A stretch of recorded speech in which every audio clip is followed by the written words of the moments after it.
Hello, my name's Clive, and I'm the developer of the CTk Theme Builder. This is a follow-on video. I'll just open CTk Theme Builder whilst I'm talking, but this is a follow-on video to the introduction to CTk Theme Builder, and I wanted to just fill in the gaps of bits of functionality that I didn't cover in that video, and also just show you how you can get started. Get your feet wet with developing a new theme. Okay, so first of all, you'll notice that most of the options are disabled on here, and we've just got the new theme and quit option available. So if I want to create a new theme, I'll show you how you do that, but I'm not going to stick with the theme that I created. In fact, I will delete it, but because I've got other plans. But if I click new theme, we get this pop up, and for want of a better name, we'll call it new theme. Click OK. And over here, we'll get the preview panel open. And this is the default state of a theme, a new theme, when you first create it. And it's the same for both light mode and dark mode. So if I click on dark mode, then you'll see it looks exactly the same as light mode. So the other thing I'd like to point out whilst we're looking at the preview appearance controls here is that whichever one you choose, whichever one is active, is reflected up here. You can see we're in dark mode at the moment. If I click light mode, you'll see that that changes to light up there. Down here, we've got the render disabled switch, and I'll be using that a little bit later on when we start developing the theme.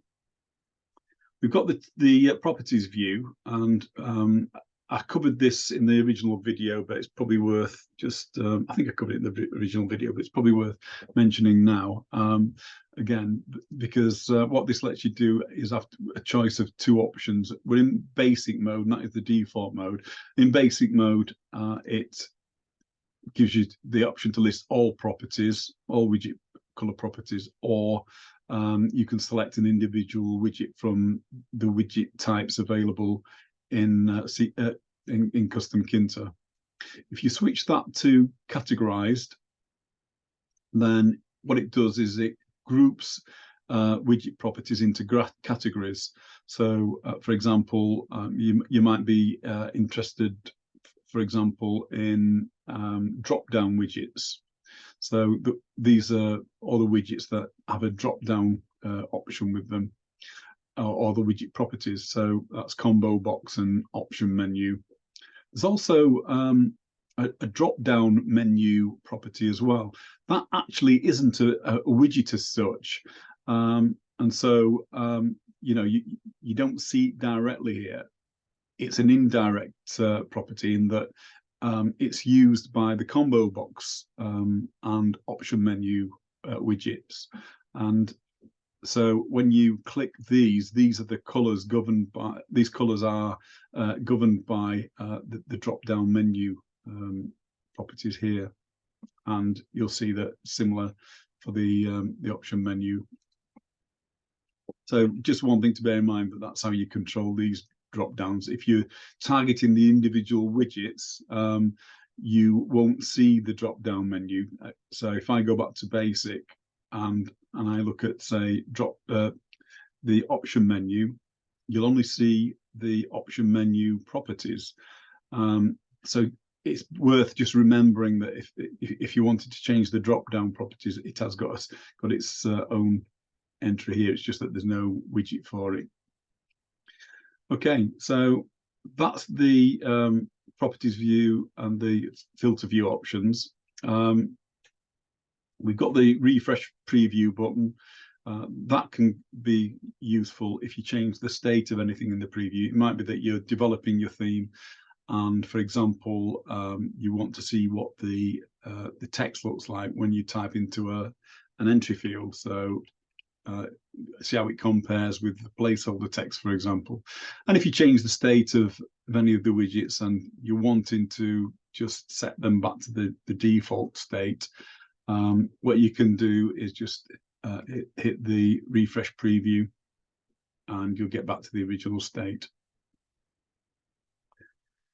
We've got the sync modes option down here, and what that allows you to do is copy all the color properties from the appearance mode that you're working on to the counterpart appearance mode.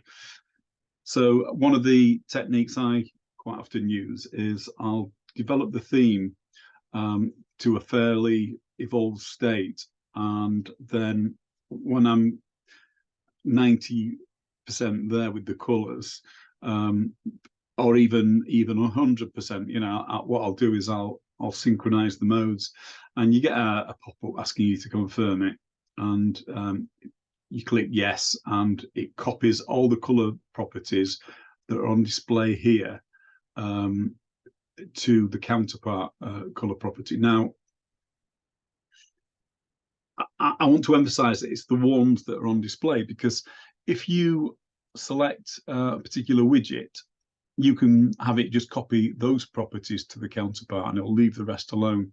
So just try and be conscious of that when you're using it, because it's so easy to forget that the mode in which it works, and you might have only got a subset of widgets selected, and you're wondering why it's not copied all the properties across. And conversely, you know, it might be that you only want to copy the color properties of specific widgets to the counterpart. So just keep that in mind. Here we've got down here we've got the sync palette option, and that's a kind of a similar function in that it affects the theme palette. So the theme palette, as you can see here, we've got light mode, and if I was to switch to dark mode, that changes to dark mode. So you've got two sets of colors, one for each mode, and the sync palette lets you copy from all the colors from one mode to the other mode. And again, you know, if you bear in mind that you start off with the same colors in the theme palette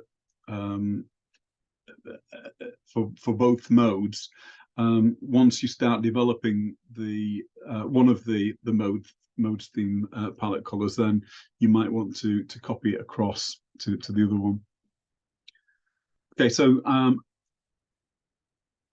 we've got the save as button here. I'm not going to cover save, it's a bit obvious, or the delete, but the save as effectively lets you copy the current theme that you've got open to a different name, and it will give you a little pop-up, a bit like the create theme dialog, and you just put the new name in, you hit OK, and what will happen then is it will become the active theme. This will change to your new theme name, and then you are working on that theme rather than the one that you copied from.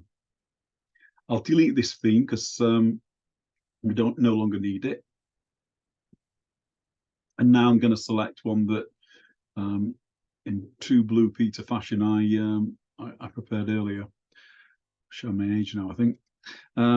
So the only difference between this and a brand new theme is that, and this is obviously that's where I started with this, is these colors here. What I've done is started a new theme, and I've prepared these colors. And what I'm going to do in a minute is I'm going to start using this cascade option here. But I just want to show you a couple of things from here, first of all. One is, in fact, I'll just show you what happens when I click that before I go in. So we get this dialog asking you to confirm that you want to cascade properties. So I'm going to click no for now. But I wanted to, first of all, go into here and show you that there is a, excuse me, a confirm cascade option in the preferences. If you switch that off, you will not get that dialog, and you'll perhaps realize the importance of that when we start looking at evolving this theme. We covered color harmonics before. I'll in the first video, I'll just quickly remind you what that does. It lets you first of all, you can paste a color into this main color here, and what it will do is generate complementary colors based on a number of different methods. So it might be that you decide you go on the internet and you find a color through the internet. I actually did that with the green gauge theme, and I based my theme, key parts of that theme, on a particular color. But you can grab a color using some sort of color picker, and as long as it's in hexadecimal format with the hash at the beginning, you can paste it into here, and it will effectively generate complementary colors. So, for example, if I copy this color, I can paste it here, and you'll end up with the same colors. It's just that they'll be shuffled around a little bit. Oops, copy, paste. So you can see it's generated the colors based on this one now. And then what you can do is you can copy those colors to the palette over here, like so. And it copies these colors. If I was to change that to tetradic, we've got 4 colors. And if I now copy them, you'll see all 4 colors change there. We've got the tag keystone option here. And what that does is it essentially embeds this color and this method into the theme file. It won't do it until you save the theme, but it will put those properties in place in memory on the theme, and as soon as you save the theme, it's then tagged with those. And then subsequently, when you come back to work on a theme, if you come into this dialog, it'll seed those stored colors so that it restores everything as was when you tagged it. One thing to be aware of is if I close this and come back in, yeah, like so, it remembers the last state even if you've not tagged it. So these won't get, if I already have the theme tagged and don't re-tag it, if I come back into CTk Theme Builder, or if I reload the theme by reselecting it, it'll go back to the previous state. So I'll just close that off. And then we've got the merge themes option here that I want to go through before we start working on that theme that we started. So with the merge themes option, what you can do is select a couple of themes. I'll select Harlequin, and I'm going to select the dark mode of our Harlequin, and I'm going to map that to the dark mode of the theme that we're going to create, which means obviously that the light mode will be taken on from whichever we select here. So let's select, let's see, let's select Neon Banana, and then we'll call it Neon Harlequin. And Neon Banana, let's pick the dark mode. If I slide this switch over, then as soon as it's finished merging, it will open the new theme. So I just want to show the results, so I'll do that. Otherwise, I'd have to go and select it here. But I've got unsaved changes, don't want to proceed. I'm not bothered about those changes, so I will proceed. So as you can see, it's opened up the newly merged theme. And what I want to do now is just show you what the dark mode looks like. And that's the component from the Neon Banana. I'll just show you the Neon Banana theme just to confirm. So that's the light mode of Neon Banana. If I go to the dark mode, sorry, that's the light mode rather, and that's the dark mode. Okay, so let's go back to our demo theme.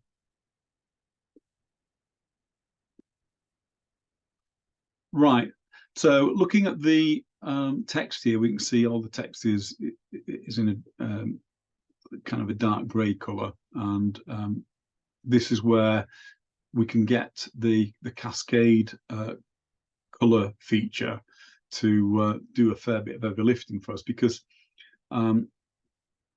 all these are individual properties which belong to different widgets. So if you can imagine you were wanting to make the text the same color for all of them, you'd have to select each widget individually and select the text color like we've got here. And what you'd have to do is something like this. And you can see we've changed one widget, and then you've got the same to repeat for all the other widgets, which is, you know, it's quite time consuming.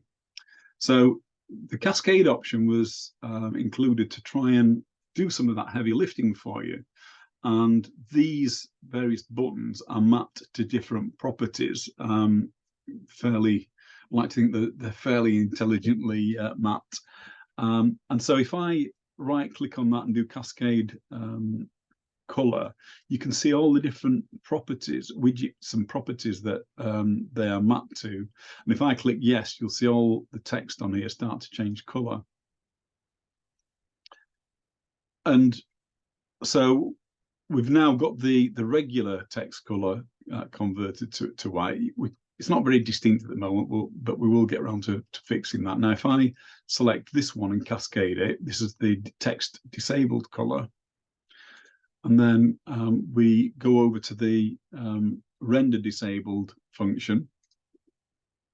You can see that in actual fact, it's hard to see at the moment, but the color is definitely different because we can't actually see it. If I go over to here though and start to cascade the color for that's been selected to do the top FG property for frames, then we'll start to see the text. Now, note we've got a bit of an issue here, and I'll come back to that in a second. I'll just explain a little bit about this first. I did explain it in the original, the first video, but it probably warrants explaining again. So if I go into the frame widget, you can see that we've got top FG color and we've got FG color. FG color is the default color for a foreground color for a frame. However, if you embed a frame within a frame, what CustomTkinter does is it renders the inner frame with the top FG color. So you get a contrast between the embedded frame and the outer frame, and we can see that in a moment. So if I'll just go back to this selection. If I right click on that, cascade that color, you'll see that it cascades to several properties, including the main CTk foreground color. That is the CTk is the application main application foreground color. So we can see now that we've got a bit of a contrast between that and that. What we haven't got though is the borders defined. So I'll cascade those, and you can just see the borders very subtly have started to appear. And what I want to do next is fill in the entry colors for the widgets which have got enterable components. So if I now go over to this entry tile and cascade that, that should do the job for us. And there you go.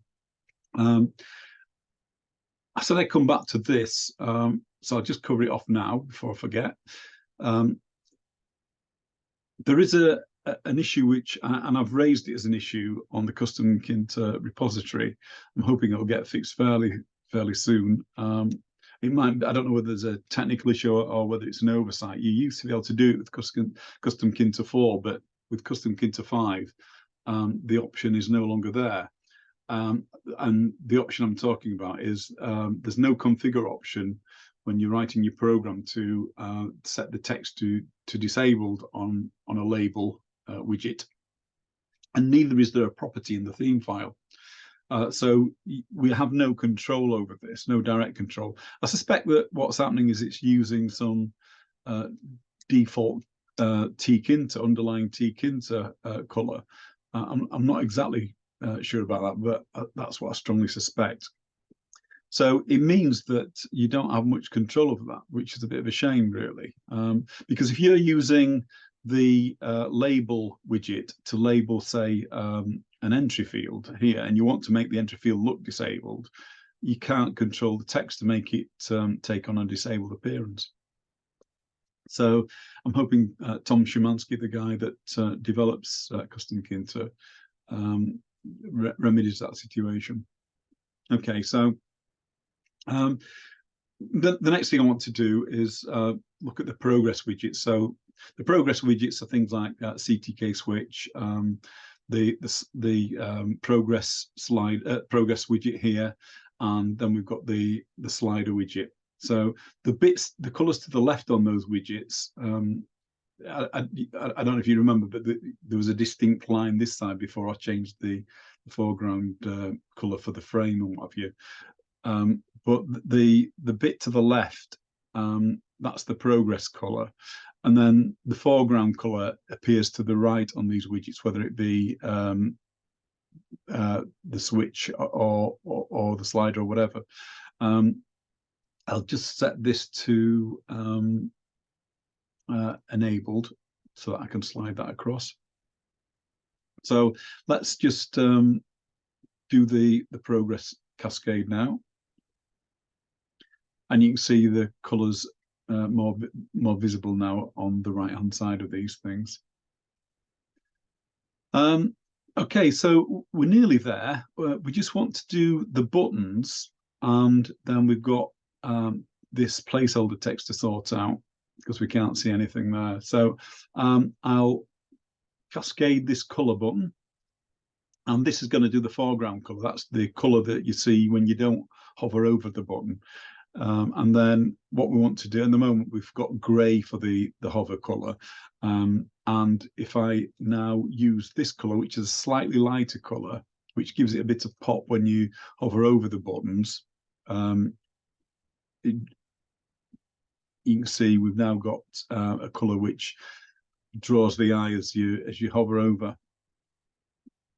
Okay, it's up to you what you choose. I tend to use lighter colors for the hover option, but that's your choice.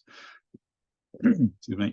So let's look at the entry field now, and we've got this placeholder text property, and I want to pick. I'm going to take this disabled text color.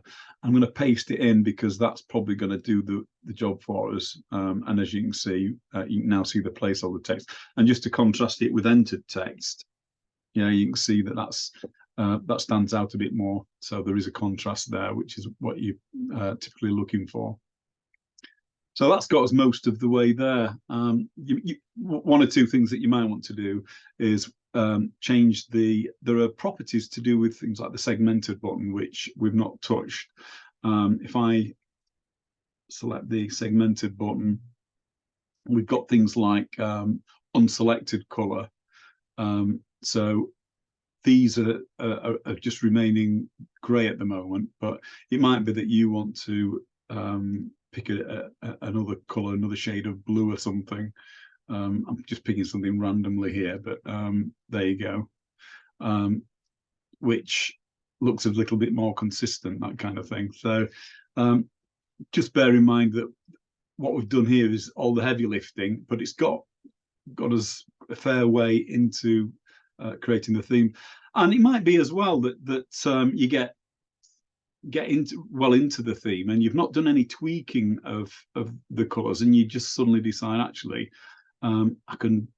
it'll look a lot better if I change one particular grouping of colors to another one. And so you just update the tile here and then cascade it. You just need to be a bit careful because, of course, if you have tweaked some of the colors and created variations, then you're going to undo that work. And that's why, by default, when you click the cascade button, you get this warning dialog, and it tells you what you're going to affect. So if you switch that off in the preferences, you're kind of taking away some of your safety net. So again, something else to consider. So I'm not going to develop this much further in this mode, but just to show you, if we select all widgets, I'm now going to synchronize this. So if we go back to light mode, we can see that it's all the original. If we go back to dark mode and I click sync modes and say yes, when I then go to the light mode, you'll see that it's now the same as the dark mode.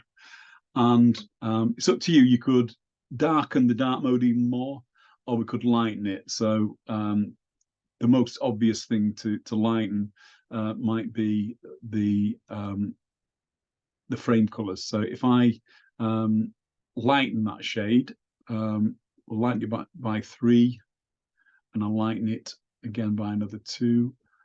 In fact, no, I won't do that. And then we lighten this by 3, and let's just cascade, and then cascade this one. So now you can see the difference between the dark mode a bit more and the light mode. And that's just a very kind of simplistic approach to it, but I think you get the gist of what you can do. So I think that's about it, really. I think I've covered everything I wanted to cover. So happy theme building. I hope you enjoyed the video, and I'll be probably doing one more video that I can think of, which will be how to install CTk Theme Builder on a Linux box. I've already done one for Windows. If you've not seen that and you're on Windows, you might want to take a look at that. Oh, and by the way, I've just released CTk Theme Builder 2.3. If you're on Windows, that's probably an important update for you, because it does fix 1 or 2 things on Windows. I do mainly develop on Linux, and so Windows tends to be the last place where I do notice any Windows specific bugs. So just bear with me on that. And if you do point out anything that's not quite right on Windows, just ping me on GitHub, and I'll be right on it. So thank you for watching anyway.